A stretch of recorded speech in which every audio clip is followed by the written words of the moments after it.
Les 14 et 15 mai 2025, la Cour d'appel de Paris s'est penchée sur un dossier brûlant, l'appel de Natacha Ray et Delphine Gégousse, deux femmes poursuivies pour diffamation par Brigitte Macron, née Trogneux, et son frère, Jean-Michel Trogneux. Un procès qui, malgré les efforts pour l'étouffer sous un vernis judiciaire, remet en lumière une controverse qui ne cesse de diviser l'opinion. Le 10 décembre 2021, une vidéo de plus de 4 heures est diffusée sur la chaîne YouTube de Delphine Gégousse, connue sous le pseudonyme d'Amandine Roy. Invitée à parler sans langue de bois, Natacha Ray, qui se présente comme journaliste indépendante. Et là, elle balance. Avec assurance, elle avance une hypothèse explosive.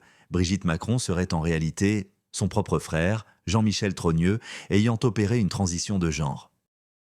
La vidéo fait le tour de la toile, engrangeant des centaines de milliers de vues. Et très vite, les intéressés contre-attaquent, plainte pour diffamation publique. Mais chose étrange et révélatrice, aucune procédure n'est lancée contre d'autres figures pourtant très engagées dans cette même enquête, comme le journaliste Xavier Poussard, auteur du best-seller Devenir Brigitte, ou encore la présentatrice américaine Candace Owens, qui a relayé l'affaire à l'international. Pourquoi deux poids deux mesures ? Le 12 septembre 2024, le couperet tombe. Le tribunal correctionnel de Paris déclare Natacha Ray et Delphine Gégousse coupables de diffamation. Sanction, 500 € d'amende avec sursis chacune, et surtout, des dommages et intérêts conséquents. 8 000 € pour Brigitte Macron, 5 000 pour Jean-Michel Trogneux. Mais la défense ne baisse pas les bras et fait appel. Motif. Les propos jugés diffamatoires auraient été, selon eux, sortis de leur contexte. Pire encore, certaines accusations sur lesquelles le tribunal s'est basé, comme la falsification de documents d'état civil ou de jugement de divorce, n'auraient jamais été prononcées par les accusés ni même mentionnées dans l'ordonnance de renvoi. Le 15 mai 2025, l'avocat de Natacha Ray, maître François d'Anglehan, dénonce une décision extravagante. Il va plus loin, affirmant que cette dissonance entre les faits jugés et l'ordonnance officielle pourrait relever du faux en écriture publique. Une affaire de justice ? Peut-être. Une affaire d'opinion ? Sûrement. Une affaire d'État ? Certains commencent à se poser la question. Alors pour Natacha Ray, qui est poursuivie au titre de la diffamation pour 18 passages qui sont précisément délimités. Ces passages ne concernent absolument pas des affaires de transition de genre, contrairement à ce qui a été affirmé et exposé par une chaîne qui s'appelle CNews et qui manifestement n'est pas du tout une chaîne de professionnels, puisque cette chaîne a annoncé faussement hier matin que Natacha Ray pourrait être déclarée coupable au sujet de rumeurs homophobes ou transphobes, et qu'elle risquait une peine de 1 an de prison et 45 000 € d'amende. Eh bien, cette chaîne de télévision CNews fait de la désinformation, délivre des fausses informations. Il faudrait que les personnes qui dirigent cette chaîne et qui sont propriétaires de ces systèmes, notamment Monsieur Bolloré, puissent organiser une enquête interne pour savoir qui il faut virer pour avoir propagé ces fausses informations. La bonne impression aujourd'hui, c'était que le président ait rappelé de manière très ferme que cette affaire concernait pas l'éventuelle transition de genre de Mme Macron. Voilà. Ça me paraît important parce que c'est une des choses qui m'avait révoltée en première instance. Entre la presse qui titrait partout rumeurs transphobe, la fille Tiffaine Ozière en train de raconter sur les plateaux de télé qu'on allait mettre fin à ça. Là, je suis contente que la Cour ait mis un peu d'ordre. Le 14 mai 2025, la Cour d'appel de Paris s'est plongée dans une journée entière. Non pas de vérité, mais de procédure. Dès l'ouverture de l'audience, le ton est donné, rappel strict du président à éteindre les portables et à observer le silence. Ambiance tendue, presque irréelle. D'ailleurs, je trouve ça quand même assez fou qu'aucun journaliste ne soit venu. J'ai vu une dépêche AFP passer malgré tout, mais il n'y avait pas de journaliste AFP. Bon, donc ça c'est génial. C'est-à-dire que les journalistes écrivent une dépêche, voilà, ils écrivent une dépêche, mais ils ne sont même pas là pour couvrir. Donc je me demande comment ils font pour écrire des dépêches, pour dire voilà, il s'est passé ceci ou cela. Non. Bon, bref. C'est le journalisme français, c'est pas nouveau, c'est comme ça. Bon, ils préféraient rester, j'imagine, au sein de leur rédaction. Bon, c'est plus intéressant. Bref, en tout cas, voilà, il n'y avait pas de journaliste. Pas grand monde non plus pour soutenir Natacha et Amandine. Voilà, je crois qu'on était peut-être, allez, maximum une quinzaine de personnes. Bon, c'est quand même assez décevant pour le coup. Je pensais qu'il y allait avoir une mobilisation malgré tout plus importante pour Natacha et Amandine. C'est quand même la grande affaire du siècle, en tout cas du XXIe siècle, pour dire les choses. Cette affaire que Natacha Ray a révélée au monde, c'est l'affaire du siècle et je suis quand même surpris et un peu peiné du fait que peu de monde se soit déplacé. Alors bon, évidemment, il y a des gens qui nous regardent, sont en province, c'est pas facile, ils travaillent, bon, je comprends. Bon, mais bon, je remarque malgré tout que pour d'autres choses, je parle pas de la communauté, hein, mais certains se mobilisent plus. Bon, c'est comme ça. Amandine Roy n'était pas présente. Visiblement, elle aussi, elle n'est pas très très bien. Elle subit vraiment cette affaire. Elle n'a pas été cette affaire qui la dépasse. Hein. Elle n'est pas préparée à subir autant de foudre, si je puis dire, du système. Donc, Amandine Roy n'est pas venue. Seuls bon, les avocats, Maud Marion et Maître François Dangléan étaient présents. Au cœur des échanges, les nullités. L'avocat de Natacha Ray, Maître François Dangléan, ouvre le bal. Il dénonce la méthode utilisée, 30 extraits isolés d'une vidéo de 4h30 retirés de leur contexte, puis empilés pour tenter d'établir une diffamation. Problème, selon lui, aucun de ces extraits ne cible directement Brigitte Macron ni Jean-Michel Trogneux. Sans contexte, sans lien direct, difficile, selon la défense, de parler de diffamation sérieuse. Le procès s'est déroulé, on va dire, en deux parties. D'abord, il y avait une demande de nullité de cet appel, donc de la condamnation par Maître Dangléan. Donc ça, la justice a traité ça en première partie. Natacha Ray est accusée de diffamation ordinaire, basique. Elle peut être condamnée tout au plus à une amende de 12 000 euros. Et en première instance, elle avait été condamnée à une amende de 500 euros avec sursis et une amende manifestement, une décision manifestement abusive, puisqu'elle a été déclarée coupable pour avoir accusé Brigitte Trogneux, épouse Macron, et puis Jean-Michel Trogneux, d'avoir falsifié des actes d'état civil. Voilà. C'est ce qu'a retenu le tribunal correctionnel. Falsification d'actes de naissance des 3 enfants Osières, falsification d'un jugement de divorce, falsification d'un acte de décès, falsification d'acte d'état civil. Enfin, tout est faux. Toutes ces fausses accusations ont été inventées par les prétendues parties civiles, Jean-Michel Trogneux et Brigitte Macron, épouse Trogneux. Donc Natacha Ray a été déclarée coupable abusivement par la 17e chambre du tribunal correctionnel. Alors devant la cour d'appel, j'ai de nouveau demandé à la cour d'annuler un certain nombre de passages. Sur 18 passages, je pense que la cour d'appel peut en annuler 17.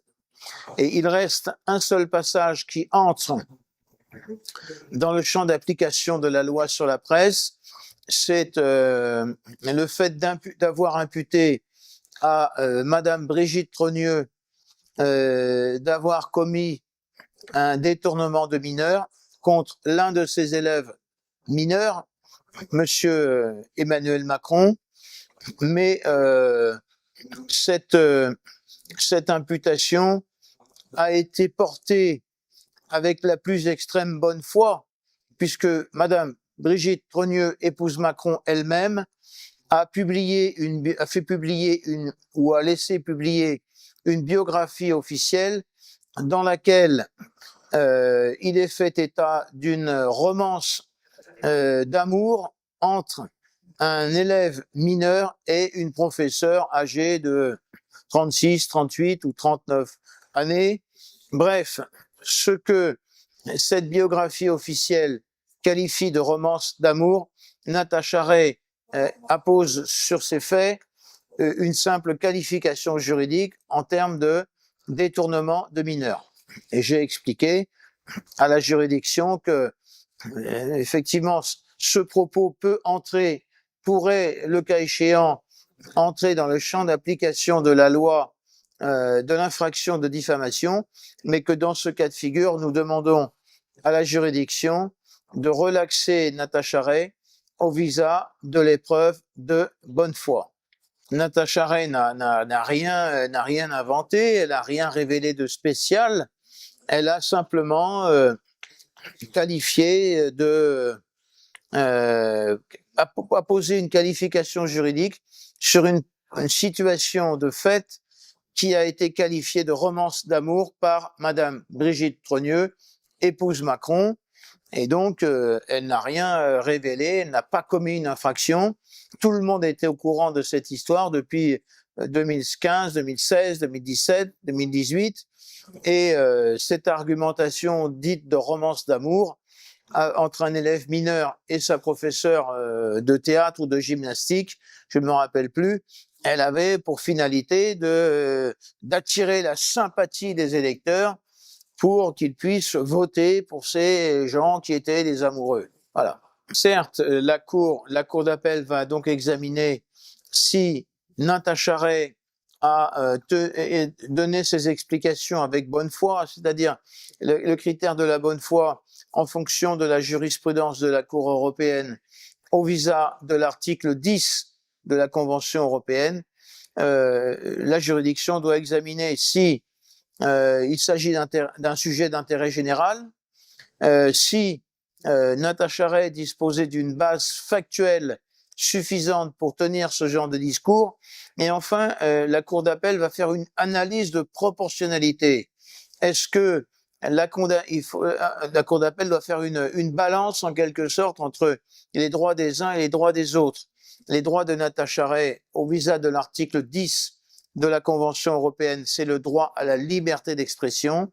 Et en ce qui concerne les consorts Trogneux et Trogneux, il s'agit de savoir, de déterminer si les discours, les propos de Natacha Ray ont porté une atteinte excessive à leurs droits, à l'honneur et à la considération. Mais cette discussion pour savoir si cette romance d'amour a été qualifiée abusivement de détournement de mineurs, c'était connu du public. Tout le monde était au courant, tout le monde était informé de cette situation de fait un petit peu anormale et spéciale. Et Natacha Ray simplement a posé une qualification juridique sur cette situation de fait qui avait fait l'objet de multiples publications depuis 2016, 2017, et ces publications n'ont jamais fait l'objet d'une action en diffamation. C'est ce qu'il faut savoir, hein. Donc, nous espérons que Natacha Ray, le cas échéant, pourra être relaxée au visa de l'excuse de bonne foi. Elle s'est exprimée, voilà, c'est dans le cadre d'une information qui était déjà connue du public. C'est tout, rien de plus, rien de moins, et à tout le moins, elle n'a porté aucune accusation de cette nature à l'encontre de Jean-Michel Trogneux, alors qu'en première instance, elle a été déclarée coupable de diffamation vis-à-vis de Jean-Michel Trogneux, alors qu'elle n'a porté aucune accusation nominative concernant des faits précis de cette nature vis-à-vis de Jean-Michel Trogneux. Voilà, c'est aussi simple que cela. Madame Brigitte Trogneux épouse Macron et Monsieur Jean-Michel Trogneux qui demandent la condamnation de Natacha Ray pour des faits qui sont au fait dérisoires. Et si cette affaire a pris des proportions absolument extraordinaires, ce n'est pas du fait de Natacha Ray, ce n'est pas du fait d'Amandine Roy, c'est tout simplement parce que le résident de l'Élysée, Monsieur Jean-Michel, j'allais dire Jean-Michel Macron, non, Monsieur Emmanuel Macron, et puis son staff, avec ses conseillers, ont décidé, me semble-t-il, d'exploiter cette situation, peut-être pour faire la promotion du transgenre, des transgenres, de ce système de transgenre, de ce système de drag queen. Bref, un certain nombre de mauvaises langues m'expliquent que ces personnes ont exploité cette situation parce qu'il y a bien longtemps qu'une situation qu'il aurait fallu mettre un terme à une situation de cette nature, le cas échéant en effectuant une transaction, un règlement amiable, puisque cette procédure ne tient pas la route, et au contraire, et puis tout simplement, ils avaient la possibilité de nous convoquer, de nous proposer un rendez-vous, on aurait fait un prélèvement sanguin avec remis à chacun une éprouvette qui aurait fait de son côté les mesures et les recherches, et on aurait su définitivement si madame est née petit garçon ou petite fille. Maître Maude Marian, représentant Delphine Gégousse, a également plaidé la nullité. Elle s'attaque au jugement de première instance qu'elle accuse d'avoir rajouté un motif de condamnation non prévu au départ, rendant l'ensemble du verdict juridiquement incohérent. Pour les avocats de la défense, on n'est plus dans la justice, mais dans une construction bancale montée de toutes pièces. Face à eux, maître Jean Enochi, avocat des parties civiles, et l'avocat général balayent les arguments. Pour eux, la procédure tient. Circuler, y a rien à voir. Mais l'après-midi vire au chaos. Une vidéo de 30 minutes, censée regrouper les extraits litigieux, est projetée en salle. Le problème, un montage confus, mal organisé qui désoriente les juges eux-mêmes. Maître Maude Marian ne mâche pas ses mots. Le montage vidéo de maître Enochi était incompréhensible, ce qui risquait de détourner l'attention de l'essentiel. Ajoutez à cela des sirènes hurlantes par les fenêtres ouvertes de la salle d'audience et vous obtenez une ambiance presque surréaliste, comme si le tumulte extérieur venait se mêler au brouillard procédural intérieur. La séance s'achève vers 16h, non sans une dernière annonce. Les plaidoiries auront lieu le lendemain. 30 minutes pour les parties civiles, 1 heure chacune pour les deux prévenus. Un jour entier pour tenter de démonter la mécanique du procès. Un jour où plus que jamais la forme semble avoir éclipsé le fond. Et la vérité, elle, attend encore son heure. On rappelle, on a plaidé les nullités. On a plaidé les nullités le matin et l'après-midi, on était censé faire le point des faits, mais ça a été fait de manière très brouillonne. J'ai trouvé déjà Enochi qui fait visionner un montage qui est complètement dans le désordre, on comprend rien. Enfin, j'ai trouvé que c'était très fouillis. Et d'ailleurs, l'avocat général a aujourd'hui rappelé que c'était très désordonné. D'ailleurs, elle a même attribué au parti, donc à la vidéo qui fait 4h30, d'être désordonnée sur la base d'un extrait. Ouais, c'est ça. Mais ceci dit, bon, on sait tous que la vidéo elle-même, à la base, elle est quand même pas simple à suivre. Hein. Bon, je compte sur la rigueur de la cour, en fait. Voilà, je pense que juridiquement, ils ont des éléments qui peuvent leur permettre de rendre une bonne décision.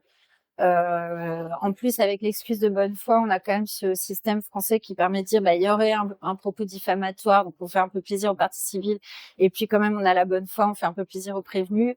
Ça serait bien d'en arriver sur une décision comme ça.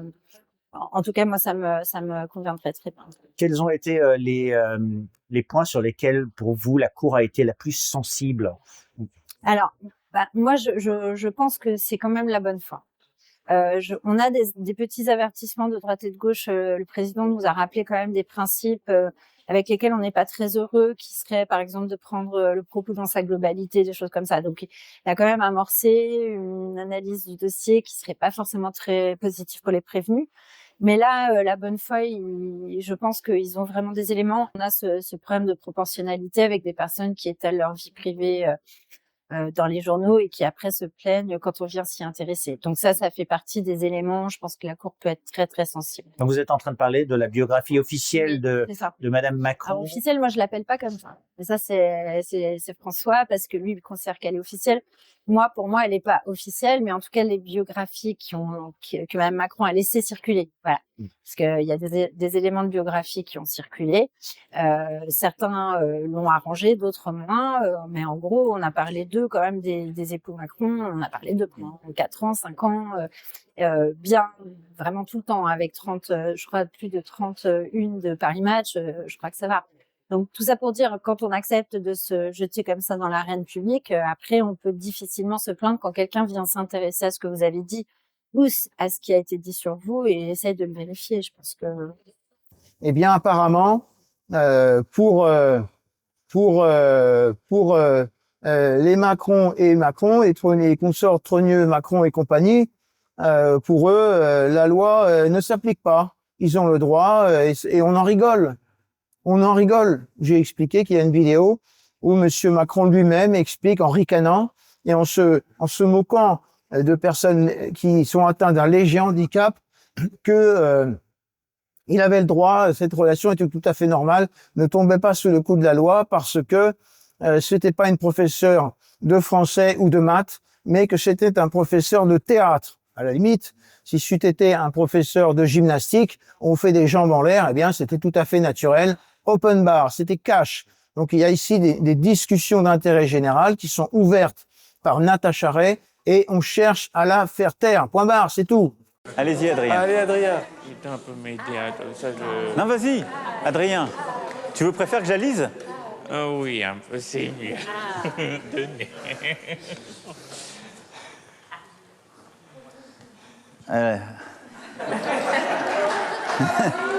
Je la lis pour tout le monde? Non, ne sois pas contrarié. Il est le président, il doit montrer l'exemple et ne pas se marier avec sa prof. Quand tu es amoureux, tu choisis pas? C'est pas bien, tu crois? C'est pas facile. Elle n'a pas été vraiment ma prof, elle était ma prof de théâtre. Ah, C'est pas tout ça compte pas pareil. d'accord.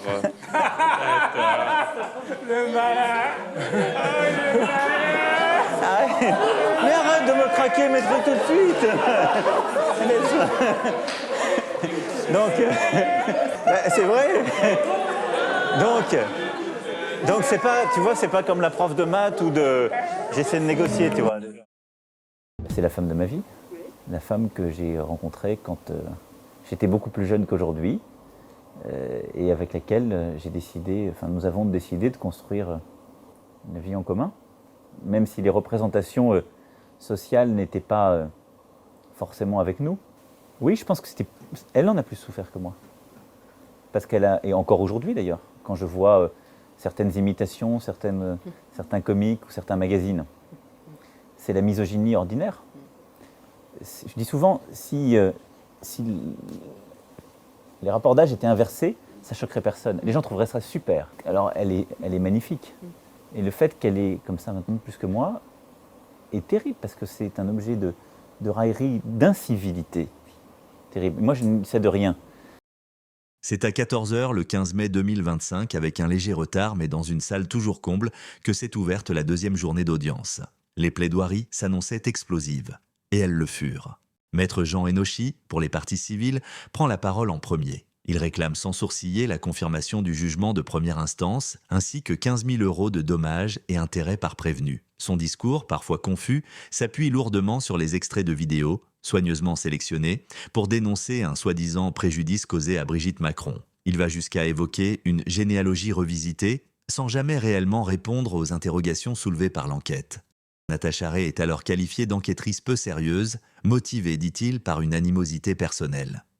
Mais le plus frappant, c'est le réquisitoire éclair de 3 minutes prononcé par l'avocat général qui reprend presque mot pour mot les éléments de langage de Maître Enochi. Les deux prévenus sont étiquetés complotistes, sans nuance, et le jugement précédent est défendu comme une évidence. Aucun examen approfondi, aucune mise en perspective, pas même une vision complète de la vidéo incriminée. L'avocate générale doit normalement instruire à charge et à décharge. Est-ce que vous avez l'impression que ça a été le cas?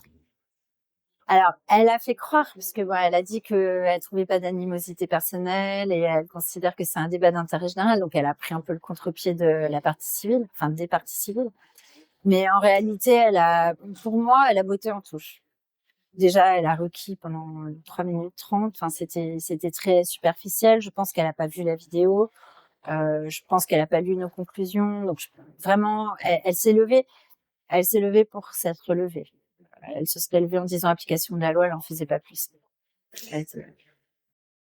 De son côté, Maître Danglehan monte au créneau. Il dénonce un refus délibéré d'aborder les irrégularités du premier jugement, rappelant que même le président du tribunal a reconnu que les condamnations portaient sur des éléments absents de l'ordonnance de renvoi. Une anomalie majeure, balayée d'un revers de main par l'accusation. Le président du tribunal, visiblement soucieux de cadrer les débats, réaffirme que le procès se limite à la question de la diffamation, fermant sèchement la porte à toute discussion sur le sujet sensible du transgenrisme. Une mise au point qui laisse dans l'air une certaine frustration, tant ce point reste au cœur de l'affaire médiatique.